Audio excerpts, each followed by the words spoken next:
All right. Hi, everybody, and welcome to the latest episode of Slapshot Sellies and Story Time. Thanks for tuning in. Those of you in the Rebellion family that are watching this, and anybody who's jumped in on this outside of that, whether it's YouTube or wherever podcasts can be found, make sure that you subscribe to the channel, and we have all kinds of great episodes coming up. And today we're stoked to have Shawn Evans, the founder, the man behind Started Fitness, and he's going to tell us about his business, a little bit about himself, and we'll go from there. I have firsthand knowledge. I've known Shawn for a few years now, and my son and a few of my players have jumped in on his programs, and the feedback's been great. Everybody's really enjoyed it, and I know this last year he's had to kind of like all of us had to kind of pivot around COVID and all that good fun. But hopefully we're at the at the tail end of that. But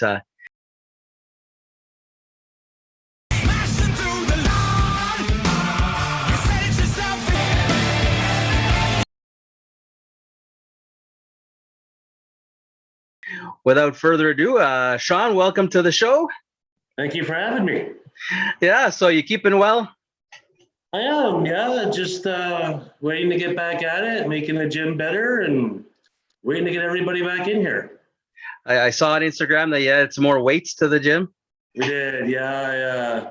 I was waiting for other stuff. Everything, the world went crazy, and everybody bought weight, so the stuff I ordered was back ordered for a while, and finally it's starting to trickle in now. So that's what I heard. That everybody thought they were gonna get jacked over COVID, eh?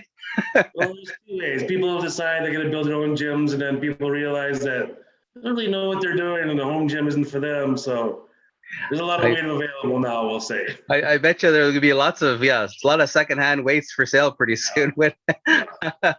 Well, the purpose of the podcast is to introduce the Rebellion families and whoever else is out there listening and watching to connect them with some good hockey people and some options for their athletes, whether it be hockey, lacrosse, or whatever sport. I know that there's a lot of hockey people that tap into your business, into your training. So maybe tell us a little bit about, I guess, why you started. Started Fitness was. I've been a gym rat most of my whole life. Started right after high school. I got some money from my grandparents for high school grad, and I bought a set of weights. Really had no idea what I was doing. I mean, I bought a bench from Canadian Tire and some weights from Canadian Tire. It came with a poster I put on the wall, and that was the workout I did. And I've been doing that and hanging out in gyms my entire life, but I wasn't doing things properly, and then I was getting hurt. I was pulling hamstrings, I was hurt shoulders. I tore a bicep tendon eventually. So after a long career of working and owning nightclubs and restaurants back in Saskatchewan, I kind of came to a crossroads of what am I going to do now? And truthfully, it was a pretty easy decision to chase my fitness dream. So it was something that came natural to me. It was just a matter of how do I go about doing that? So I did some research. I looked into many different things. There's a million different certifications out there, governing boards, bodies, stuff like that. So what was the best fit for me? And when I came up with the Nate Personal Fitness Trainer Program, which is a 2-year course, which I did while I was holding down a part-time job and raising 2 kids. So it was hectic, it was good, but when it was done, it was worth every single penny. And I've been rolling since then. It's probably the best thing in my life I've ever done, I think. Nice. Yeah. And obviously you have had an athletic background. I know that you were a goalie, in the NHL, right? No, well, maybe no. Yeah. You're a little short of that. I was so close, Ivan.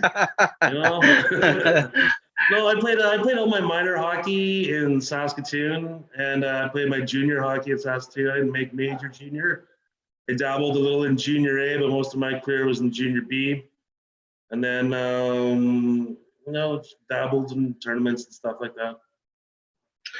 Yeah, what I like is that you put in the time, and you kind of touched on it where it wasn't easy to balance life and day job and getting all the certifications that you have. And I find that there's especially maybe over the last 12 months is that all of a sudden everybody thinks they're a trainer, Yeah. and they don't have the backing of some of that knowledge that you need because Well, I think that's one of the parts in this industry that gets really lost is there are a lot of trainers and there's a lot of certifications you can get that take a weekend of studying or take 3 months of studying, and I'm not knocking those people, whatever. Anybody that's trying to help other people are doing a great job, but I think that's where we kind of get lost in this industry of the people that actually have an in-depth knowledge of how your body works, how it's supposed to work, how muscles fire, what pattern they're supposed to fire, the truth about these myths. And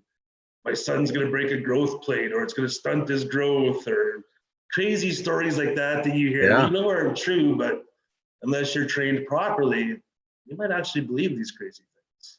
yeah.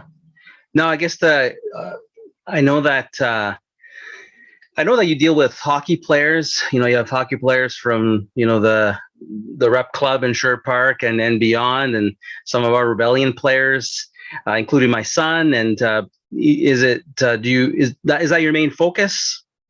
Well, my main focus is pure athletics, all Yeah. athletes. I do have a few football players. I have a basketball player. It's currently in my roster. Obviously, hockey is Canada, and Canada's hockey, and Yeah. that's being a hockey dad out in the community more than I am not in the football community anymore. I'm not in the basketball, but once the name starts to travel around, my base is hockey. That's mostly because Canada's hockey. But like I said, there is ball players in here, basketball players. Some of my kids are transitioning from hockey to football, and they don't Mm. realize that it's kind of a different kind of training. So what we try to do here is we try to make everybody a better athlete. But once you start to get older into it, the specific training, the specifics of football, the specifics of what position you play in hockey is different than basketball, golf. A forward should train different than a defenseman. Goalies are different. I think that's something that's very important. You should really understand that not everybody needs to train exactly the same. Not everybody needs to train the way you find on a Google search. Not Yeah, yeah, everybody's a bodybuilder. Just because you're big doesn't mean you're strong. There's a lot of different ways you train. yeah. Now, I guess when it comes to hockey, since our more of our focus right now is hockey with our club, um, I guess what are some myths that some hockey parents have that maybe aren't aren't really the truth? The biggest ones are the growth plate ones that my son's gonna, or my son or my daughter is gonna, they're gonna hurt their growth plates. And if you look at the research will tell you that most growth plate fractures come from trips and falls. And you trip, you fall, it's because you're uncoordinated, maybe you're not strong enough. How do you get stronger? How do you get more coordinated? You get stronger. You work out in a gym with a proper trainer, with proper technique, proper weight. I'm not saying everybody's going to come in here and start pushing 1,000 pounds. That's ridiculous. But learning proper movements, just body weight alone. And then you start to add the weight, making sure they got a strong enough core they can handle any of that stuff. That's all the most important stuff. But I've had parents tell me that I'm not letting my son work out until they can do a chin-up. Well, a chin-up's hard, Yeah, like that's not something that should be the basis of when you start to work out. If you can't do a chin-up, I can help you and get you strong enough that you can do multiple chin-ups. yeah, So I just think that there's a lot of old-fashioned theories that never got dispelled because you can Google search anything, and that just seems to be the way people live now. yeah. What for anybody listening that's looking for some additional training for their athlete, whatever sport it is, what I guess what kind of programs do you offer that might be worthwhile for them to kind of look into further and reach out to you? Well, the basic one is the strength training we do right here in my lab. I call it my strength lab because it's what we do. We get stronger here. I remember when I first moved to Sherwood Park, there was we were on the ice with my son. It was tryouts, and there was one kid who was really good. I won't leave his name or anything, but he was a year older than my son. And I just happened to meet his dad the week before, so I was talking to him, and like, oh, she's your kid's good. And he's like, he's just stronger, Shawn. And that kind of stuck with me, like, what do you mean he's Okay. stronger? The kid's good. And then when you start learning more and the truth about how your body works, how the muscles work and everything, then yeah, you know what? That kid probably was just strong. He was a year older than mine. He had a year more experience. His technique was better, but he probably just stronger than mine. So that kind of lit a fire under my butt a little bit to learn a little bit more, and it kind of started the whole transition of careers into being a professional trainer. Yeah. Now I know because my son's participated in it. During the winter months, you have a program, academy hockey program, where you have the Power Edge Pro and the power skating. Kind of that's I guess a sports specific program that you have. That was a hockey program I started out of frustration. I didn't felt like minor hockey was really doing anything at the time for their athletes. It was just, here, come practice, here, go play. And that's what I did 30 years ago, 40 years ago in minor hockey. It was like, how have things not changed? Yeah. My son is very fortunate that I've sent him to Donnan School in Edmonton, which is a hockey academy. And I just kind of took that idea, chopped it apart, and brought it back to Sherwood Park in a scaled down, stay in your own school, play with your own teams. But look, we've got this program here, which the academy kids are doing. You're doing strength training. We'll teach you how to stretch. We'll give you a nutrition program if you want. We'll give you Power Edge Pro training, which I think is probably the best training a hockey player can get. We added power skating in there. I've had camps where I bring in nutritionists. I have a sports psychologist that the kids are willing to talk to anytime. So it's just kind of the whole package, just based out of that, in my opinion, not Sherwood Park, but just minor hockey in general wasn't doing enough for these kids. Yeah, that's great. Yeah, I tend to agree. It's unfortunately we all have to kind of search out different pieces, and it's not kind of all. Well, as time goes on, there's opportunities where it's kind of all in one, but there's been an evolution, and it's with the pioneers like yourself trying to put that together, and that was the other part too, because you could find a million camps for kids. You can find a power skating camp, you could find a trainer, you could find this, you could find it, but you couldn't find it all in one package. Yeah. So it took just like, I thought it was a no-brainer to me. Yeah. So I would just get the ice. I let the professionals do the power skating, the PAP part. Then I bring the kids into my facility and I teach them. I don't really go on the ice other than more than just a helper, just a body to gather pucks or keep kids in line. Mm-hmm. But when in the gym, I get them to a point where maybe I'm not on the ice telling them what to do, but I get them better so that they can do what they're asked better on the ice. Okay. So now I guess from what you've experienced off ice in your training and then through your programs and even through your experience with your son's hockey, and is there some advice that you could give to hockey parents that you've kind of learned the hard way, like some of us have learned some lessons? My biggest piece of advice is just to make healthy choices for these children. If you want to go on Google and find exercises for them, there's nothing wrong with that. Nothing at all. But that shouldn't be the basis of what they do. There's going to be more stories of people getting injured from that, developing imbalances, which will lead to injuries. I think just getting your young athletes to a point where they understand it should be part of life going forward, not even just for athletics, but in life in general. To keep their fitness, their health, their mental health, all of that stuff at top notch. To me, it all starts in the gym. This is kind of where you start. If your body is strong, you feel good, you have confidence, that'll translate onto the ice, to the ball field, to the football field, to the classroom. If you can walk around, you feel good about how you feel, I think that's just the start for everything. Yeah, that's good advice. Now, one of the in the title of the podcast, it's Slapshot Sellies and story time. You were a goalie. Well, you can choose from your goalie days or from your football days. But were you a celebration guy, or are you a guy that like act like you've been there before?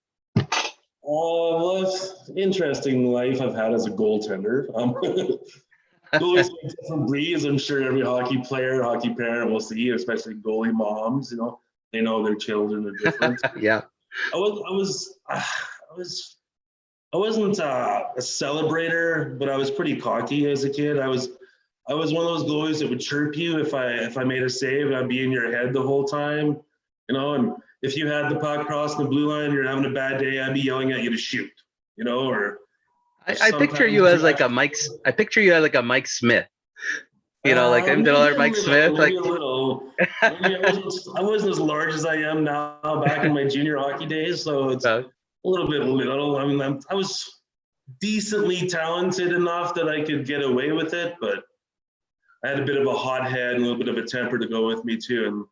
And I'd like to say I mellowed over the years on the ice, but I'll come back once in a while and you get on that ice and the competition juices flow and get somebody who might be lipping me off, and I'm not going to take that too long. You got the biggest stick on the ice. I do have the biggest stick, and a very big blocker. Yeah, and the most coverage, the most padding, right? Yeah. Well, I mean, story time. Did you have any stories you can share from your hockey days or football days or coaching days? Hockey is it's such a lifestyle that every one of my hockey memories is a story. Like taking bus trips, going up northern Saskatchewan and playing, spending time in the weekends and the hotels because you're playing a doubleheader in Hudson Bay, Saskatchewan or something, and you got 4 guys in your hotel room, and all of a sudden we're out in the parking lot and guys are shooting rocks at me, and I got my glove and my blocker on, but that's normal. You didn't think of it as like, yeah, I'm a goalie, shoot rocks at me, good idea. Makes sense. Police escorts out of town because the league was crazy back then. Every one of my stuff. I remember I was playing in Warman, Saskatchewan, and we had taken the bus. We take the bus everywhere, but we always played Kaiser, which is, I don't know, I understand it's a Saskatchewan game. I don't know if people in Alberta or Sherwood Park really know what Kaiser is, but if you do, crazy card game. I had the same partner for all these bus trips. I remember about 10 games or 10 trips into the season, he looks at me, he's like, what is this game called? And I looked at him like, it's called Kaiser. It's like, yeah, but what are the rules? Why are we playing this? And like, he had no idea what he was doing. So it's just those little tidbits. Like every one of my hockey stories is a great memory. Yeah. Great events. I don't think I have really any bad. I got suspended for a month in minor hockey once. And that wasn't even a bad story to me, I mean, it hurt my chances a little bit going further in life in my hockey career, but it's still a funny story to me, So yeah. I think with the academy that I put on, with the training these kids have now, the ability to have better stories is at their grasp. The further they can go along with these great games that they play, the better they become, the more confident they become, the better those stories become. Yeah, that's a great thing about a lot of the team sports like hockey is that it's some of I don't know if half the fun is just kind of like hanging around with your teammates and your friends and creating those memories and stories, and that's one sad thing about over the last year is that's been chopped down to next to nothing. It's unbelievable. I hope and I think that's kind of puts trainers like myself in the spotlight a little bit more, because coming out of this thing, you've got kids that have lost a year of development, a year of friendships, a year of stories. And I think you're going to start to see a divide. Like these kids stuck with it, they kept going, they kept playing. These kids like, well, whatever, And you're going to start to see it on the ice, on the field. These kids were training hard. These kids were trying hard. They were practicing extra. The world shut down, but hey, I'm still exercising. Hey, I'm still riding my bike all the time. Hey, I'm still lifting weights when I can. And I think when we finally get out of this mess, you're going to notice the kids that stuck with it and the kids that didn't. I 100% agree. I mean, I think there was 2 pandemics, one COVID and one, online gaming like Fortnite or whatever. I mean, it's there's going to be some kids that come out of this just with thick fingers, but no athletics, desire, which is unfortunate. But yeah, you're right. It's important to plug them into to gyms like yours and your programs. And I don't even know what the rules are around outside training. Like, is there an opportunity to do some outside stuff during all this? I think it's pretty. You can only mix two families, right? So I think you can get out there and do it. Yeah. I mean, any movement right now is going to be good. No one knows when they start up again. But I think I tell my kids all the time, get on your bikes, use your legs. Yeah. You want to build some power in your legs, especially hockey players. Get on that bike. Even if you just casually ride around all day, just go for a bike ride, use those legs, use your muscles, develop some skill. And that leads me to a question that we'll kind of get close to wrapping up on is, do you think that, I know right now, when it comes to hockey, we'll go back to specifically hockey has become kind of a year-round sport. And, the kids are, kind of becoming a little robotic on the ice. I would imagine that it's important for them to, do other athletics, including working out in the gym, but just to be more of an athlete and not just so centered. Yeah, there's two sides to that story, I think. I know I used to have a neighbor who played for the Oil Kings who self-proclaimed wasn't an athlete, he was just a hockey player. But he was a good hockey player, But there's definitely the translation, if you're a good athlete, you're going to be good at hockey. You know what I mean? If you're coordinated, you've got skills, you've got strength, then hockey's going to that's going to help in your hockey game. So I think mostly when you start to see that level, again, it comes to the levels. These kids are good now, but do they have the push to get up there? Are their parents pushing them to get up there? Or are they just good and want to be good? Both is good. But you start to notice it when, like my group of kids, I train kids from 9 years old. My daughter too, I guess she's 8, but I don't really count her. I have clients, or I had clients, I should say, from 9 to 16. I have some adults as well, but that's my core group, and that's where you see. I don't want to call them the haves and the have-nots, but the kids with the effort, the kids with the drive, and then you put them against the kids that maybe don't do anything extra, but they're good hockey players, and you're going to start to see that divide where you have, hey, I'm a good hockey player, and you have the, hey, I love hockey, I'm going to work at it, hey, look, now I'm better than this kid. I think that's where the importance comes into with the parents to drill it into your children that health matters, exercise matters, getting strong matters, your diet matters, your water intake matters, your sleep matters, it all matters. And it's not just go get some pasta 3 hours before the game. It's what you eat 2 or 3 days before a game day. It's a lifestyle. It's got to be a lifestyle where you're going to stay right there. Which nothing wrong with staying right there. I'm not saying there's something wrong with it, but if you want to be up there, it's got to be a lifestyle. Awesome. Well, that's great advice. Really appreciate your time and that knowledge, sharing it with the families here. If people want to find you, where can they find you? You can email me directly at Shawn, SHAWN, at startedfitness.ca. Obviously, there's the website, startedfitness.ca. There's Facebook, Instagram.